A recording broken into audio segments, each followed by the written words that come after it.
Hello friends, welcome back to my channel. ముందుగా మీ అందరికీ happy new year. So ఈ new year స్పెషల్గా నేను 2 డెజర్ట్ రెసిపీస్ని చూపించబోతున్నాను. సో దీనికి కావాల్సిన ఇంగ్రీడియంట్స్ని డిస్ప్లే చేశాను, ఒకసారి చెక్ చేసుకోండి. ఫస్ట్ ఓరియో డెజర్ట్ కప్ని చూపించబోతున్నాను. ఇక్కడ ఒక మిక్సింగ్ బౌల్ తీసుకొని ఇందులో 15 వరకు ఓరియో బిస్కెట్స్ని యాడ్ చేసి మనం దీన్ని బాగా పౌడర్ చేసుకోవాలి. చూడండి, నేను ఏ విధంగా అయితే చూపించానో అదే విధంగా పౌడర్ చేసుకోవాలి. ఇప్పుడు దీన్ని మనం బౌల్లోకి ట్రాన్స్ఫర్ చేసుకుందాము. ఇప్పుడు ఇంకో బౌల్ తీసుకొని అందులో హాఫ్ కప్ వరకు విప్పింగ్ క్రీమ్ని యాడ్ చేసుకోవాలి. మీరు ఏ బ్రాండ్ అయినా తీసుకోవచ్చు. నాకు ఆల్రెడీ ఇందులో షుగర్ యాడ్ చేసి ఉంది కాబట్టి నేను ఇందులో షుగర్ యాడ్ చేయట్లేదు. లేదంటే కనుక మీరు ఒక 2 టీ స్పూన్స్ వరకు షుగర్ని యాడ్ చేసి బీట్ చేసుకోవాలి. చూడండి, ఇలా స్టిఫ్ పీక్స్ వచ్చినంత వరకు మనం బీట్ చేసుకోవాలి. అలాగే మన విప్పింగ్ క్రీమ్ అనేది పర్ఫెక్ట్గా రెడీ అయిందని తెలియాలంటే మనం బౌల్ని ఇలాగా చేస్తే కనుక విప్పింగ్ క్రీమ్ పడకుండా ఉంటే అది పర్ఫెక్ట్గా అయినట్టు. సో దీన్ని ఇప్పుడు మనం పైపింగ్ బ్యాగ్లో యాడ్ చేసేసుకోవాలి.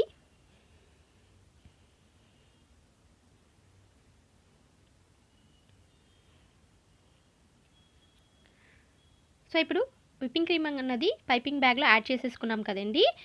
మనకి మార్కెట్లో ట్రాన్స్పరెంట్ డెజర్ట్ కప్స్ దొరుకుతాయి. చూడండి, ఇలాగా ఏదైనా మీరు ఏ మోడల్ అయినా తీసుకోవచ్చు. ఇలాగా డెజర్ట్ కప్స్ని తీసుకొని ఇప్పుడు ఇందులో ఒక లేయర్ వరకు మనం ఓరియో బిస్కెట్స్ క్రంచ్ ఏదైతే ఉందో అది వేసుకోవాలి.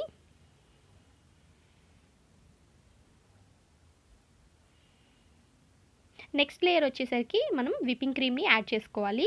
ఇలాగా లేయర్ బై లేయర్ మనం యాడ్ చేసుకోవాలండి. నేను ఏ విధంగా అయితే చూపిస్తున్నానో అదే విధంగా మొత్తం లేయర్స్ని యాడ్ చేసుకోవాలి.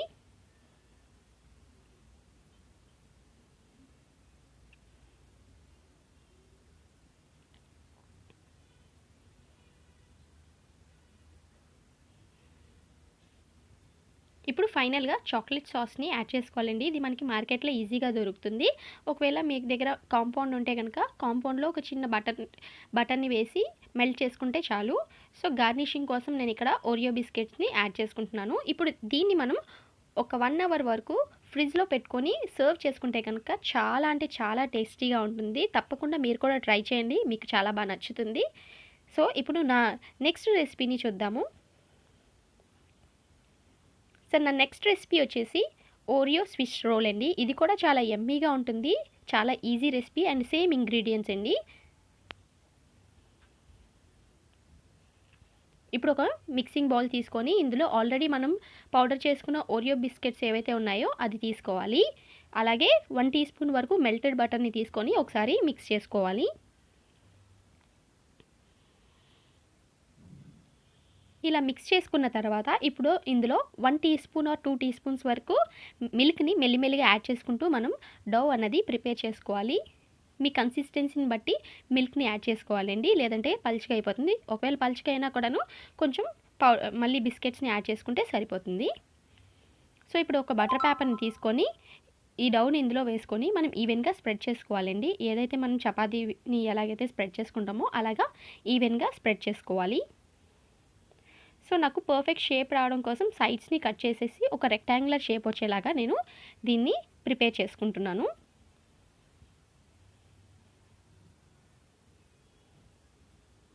సో ఇలా ప్రిపేర్ చేసుకున్న తర్వాత ఇప్పుడు ఇందులో ఒక లేయర్ వరకు విప్పింగ్ క్రీమ్ని యాడ్ చేసుకొని ఈవెన్గా స్ప్రెడ్ చేసుకోవాలి.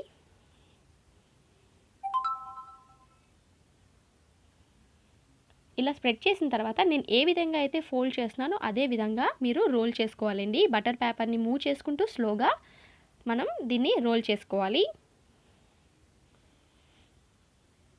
చూడండి, ఇలా రోల్ అయిన తర్వాత మనం ఒకసారి పర్ఫెక్ట్ షేప్ వచ్చేలాగా చూసుకోవాలి.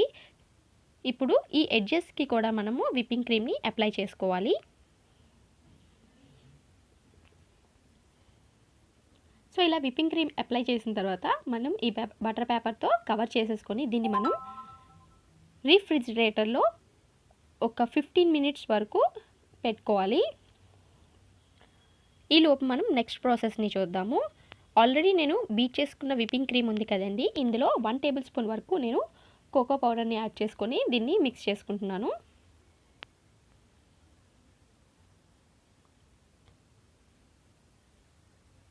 సో ఇలా మిక్స్ చేసిన తర్వాత మనకి విప్పింగ్ క్రీమ్ అనేది ఈ విధంగా ఉంటుంది. ఇప్పుడు ఆల్రెడీ మనం రిఫ్రిజిరేటర్లో పెట్టుకున్న మన స్విస్ రోల్ ఏదైతే ఉందో దాని బటర్ పేపర్ని రిమూవ్ చేసిన తర్వాత సైడ్స్ని ఇలాగా కట్ చేసేసుకోవాలి.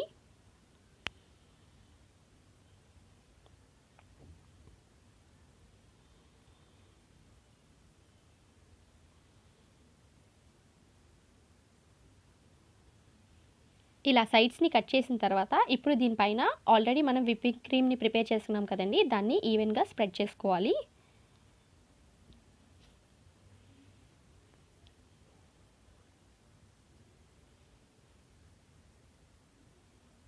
ఇప్పుడు మనం దీన్ని గార్నిషింగ్ చేసుకుందాము. నేను ఇక్కడ గార్నిషింగ్ కోసం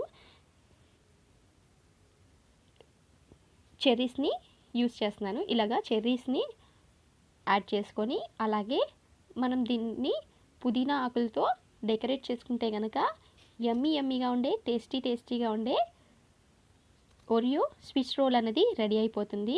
మీరు కూడా తప్పకుండా ఈ రెసిపీని ట్రై చేయండి. చాలా అంటే చాలా బాగుంటుంది. అండ్ మీకు నా వీడియోస్ అయితే నచ్చాయి అనుకుంటున్నాను. నచ్చితే కనుక వెంటనే లైక్ చేయండి, షేర్ చేయండి, అలాగే సబ్స్క్రైబ్ చేయడం మాత్రం మర్చిపోకండి. పక్కనే ఉన్న బెల్ ఐకాన్ని క్లిక్ చేసి ఆల్ అన్న ఆప్షన్ని యాక్టివేట్ చేసుకోండి. సో ఈ వీడియో చూసిన తర్వాత మీకు ఇందులో ఏ రెసిపీ అయితే మీకు నచ్చిందో నాకు కమెంట్ బాక్స్లో కమెంట్ చేయండి. Thank you for watching the video.